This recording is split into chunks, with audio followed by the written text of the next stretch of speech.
ቆይ ይሄ ህይወት የተሰጠው ለኔ ነው አይደል? አዎ። አሁን ደሃ ነኝ አይደል? አዎ። አሁን ትምህርት ደረጃ ዝቅተኛ ነው አይደል? አዎ። አሁን ልምድ የለኝም አይደል? አዎ። የሚረዳኝ ዘመድ አዝማድ የለም አይደል? አዎ። መነሻ ካፒታል የለኝም አይደል? አዎ።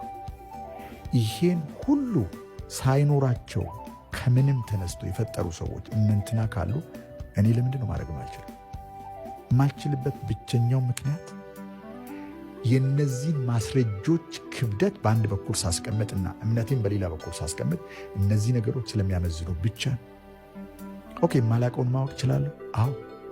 የሌለኝን ማፍራት እችላለሁ። አዎ። የሚረዳኝ ሰው እንኳ ባይኖር እኔ በራሴ ትግል በራሴ መንገድ ካሳካው በኋላ የሚረዳቸው ሚሊዮን ሰዎች ሊኖሩ ይችላሉ። አዎ። ሞዴል ባይኖር ከዘመድ አዝማድ ውስጥ እኔ ሞዴል ሆኜ ከኔ በኋላ የሚመጡትን ዘመድ አዝማዶች ማስከተል እችላለሁ። አዎ።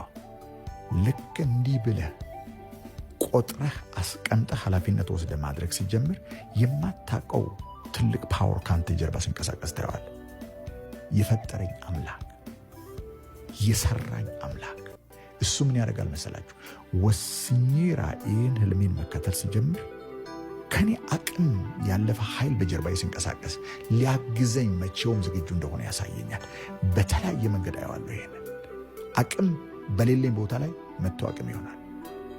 ባልጠበቃችሁት ቦታ ላይ ህልማችሁን ለማሳካት ማትችሉ መስሎ በተሰማችሁ ቦታ ላይ የሆነ እጅ ተንቀሳቅሶ የሆነ ነገር ያደርጋል።